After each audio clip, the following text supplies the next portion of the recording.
Today we're going to do a short lesson on Abraham Maslow's hierarchy of needs. As you can see, Mr. Maslow was an American psychologist. He was born in 1908 and died in 1970.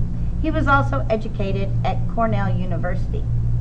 Mr. Maslow created this hierarchy of needs to express the way and show the way with a diagram how we are motivated by the different items that we honestly need in our lives. He believed that most of our needs are inborn, having evolved over tens of thousands of years.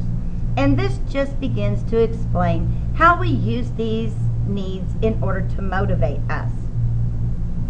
So it is built on a pyramid type of level, and so you need to be sure that just like with the pyramid, this first is the biggest and the strongest.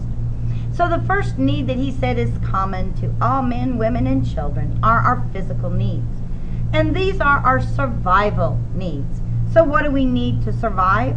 Air, food, water, shelter, and sex. Remember that sex is in there because if nobody has sex now for the next 75 years, the human species will die off.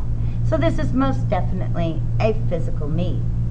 It's only after we have all of these needs met that we can move on up the ladder to the second need.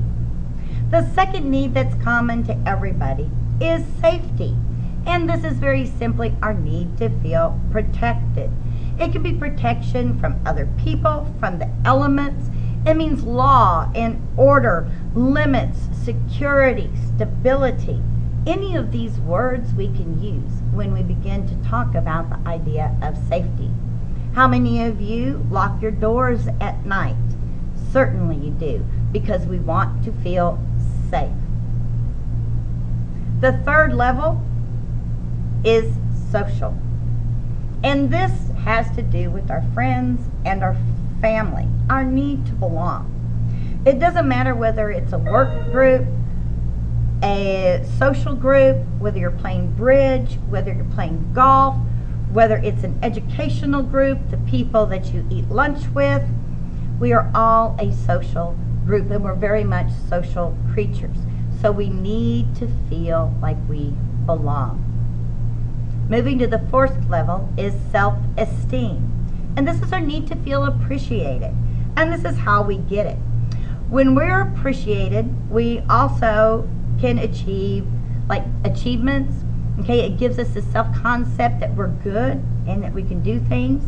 So we get achievement, mastery, independence, status, dominance, prestige, our responsibilities. And this is all wrapped up in the way that we view ourselves. Lastly is self-actualization. And this has to do with our goals and our dreams. This is like reaching our full potentials as human beings. And this is huge. Now, as you can see, the bottom level, if you don't have enough food and water, if you're gasping for air, you're not going to think much about safety. But if you have all your physical needs met and your safety needs met, then you can move right on up the ladder. So remember that his hierarchy definitely states that we must satisfy each need in turn, starting with the bottom one before we can move up to self-actualization and being all that we can be. Now your second big question should be, how do we apply this to communications? First of all, it's a way that we persuade people. It's by appealing to their needs that we're going to change their minds about a certain situation. And it's also the way that we're going to get the things that we want. So we appeal to these needs. We use them as we are going through our speeches as a way to motivate people and to make them understand and do the things that we actually would like them to do. If you have any other questions, please do not hesitate to ask. And think about commercials that are tied to each and every one of these. Thanks, and if you need to listen again, please do so.